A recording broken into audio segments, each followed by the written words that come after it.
आप देख रहे हैं न्यूज़ 9 भारत, रखिए आपको सबसे आगे।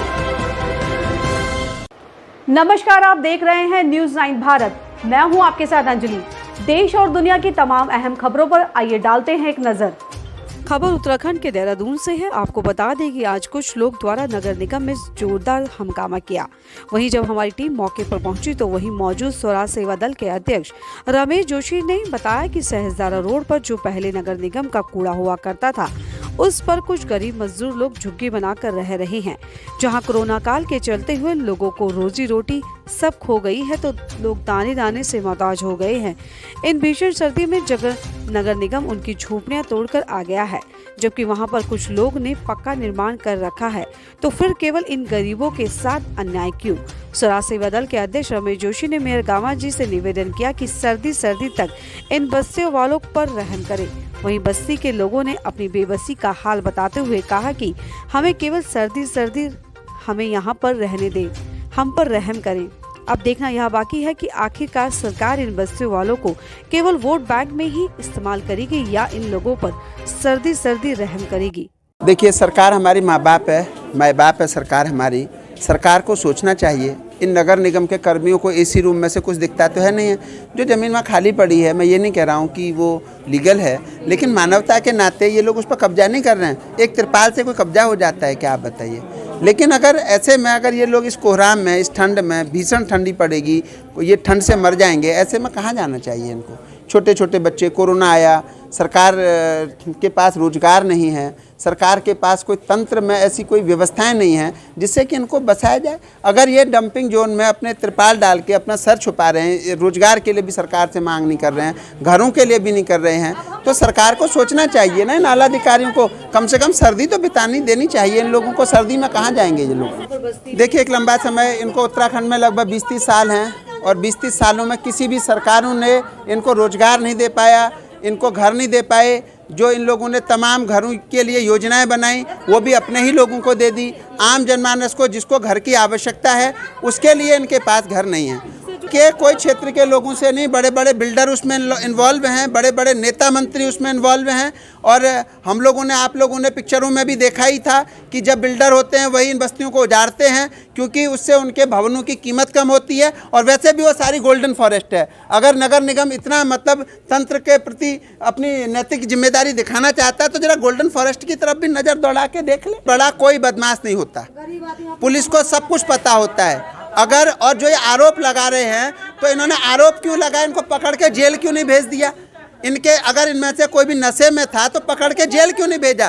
क्यों नहीं पुलिस को? फिर भी अगर वो आरोप लगा रहे हैं, जो 10-20 हज़ार रुपये CCTV वहाँ लगेगा, उसके लिए मैं पैसे व्यवस्थित कर दूंगा।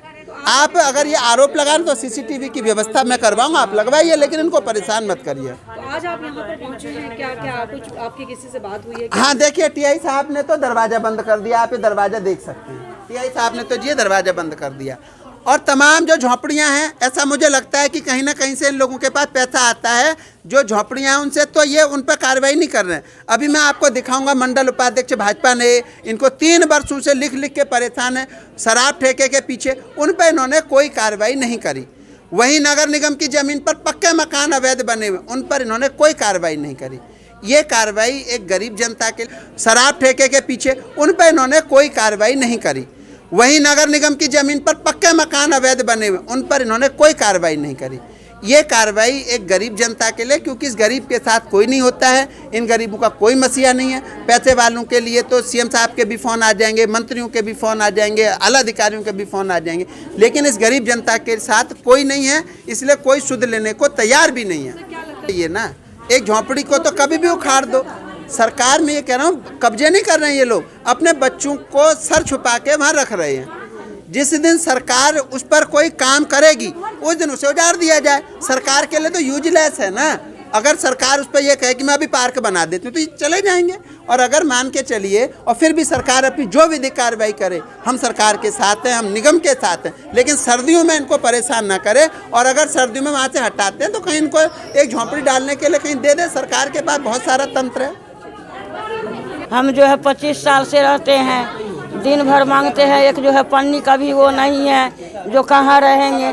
तो हम सोचते हैं हमारे रहने का कहूँ साधन मिल जाएगा, जो दिन भर मांगेंगे उसमें आके अपना सर छुपा बैठ रखे हैं। अब जो है कनौली वाले जो है ये सब जो है सर्दियों में हम लोग का परेशान कर रहे हैं। अब बताओ ये सर्दियों में हम लोग कहाँ जाएंगे? अगर ऐसा है, अगर सरकार आप कैसे होगा? नहीं करेंगे। तो आप लोग कितने समय तक के लिए वहाँ पे रुकना चाहते हैं, क्या मांग रखते हैं आप लोग? सर्दियों तक, जब सारे रहेगा, जब तक हमारे सरकार वहाँ पर रखना चाहेगा तब तक रह सकते हैं। नहीं होता है, किसी परेशानी वहाँ पे नहीं होता है दीदी। सबको साथ है, गरीब का इज्जत नहीं है। सबसे बड़ा बात है मजदूर का इज्जत नहीं है, पैसे वाला का इज्जत है, मजदूर का इज्जत नहीं है। इनका कहना यह है कि यहाँ नहीं बसना चाहिए। यहाँ बसना इसलिए नहीं चाहिए क्योंकि इनको यहाँ पे कूड़ा डालने के लिए जगह चाहिए, गंदगी फैलाने के लिए तो खुद ही बिल्डर लोग बोलते हैं। यहाँ पे सारा वहाँ कूड़ा कटका लोगों ने साफ़ किया, हमने साफ़ किया, वहाँ पे झोपड़े बनाई, लोग रह रहे हैं, आराम से रह रहे हैं ठंड के अंदर। और इतने परेशान लोग भी फिर भी अपने किसी से मांगते नहीं है, अपनी मेहनत करते हैं, एक रोटी मिलती है उसी में गुजारा कर लेते हैं, किसी को कोई नुकसान नहीं देते, किसी को कुछ दिक्कत नहीं देते। अब यहाँ पे जो भी परेशानी है लोगों को कोई देखने तक नहीं आता है, और बल्कि यहाँ से गरीबों को हटाया जा रहा है कि इनके पीछे बोलने वाला कोई नहीं है।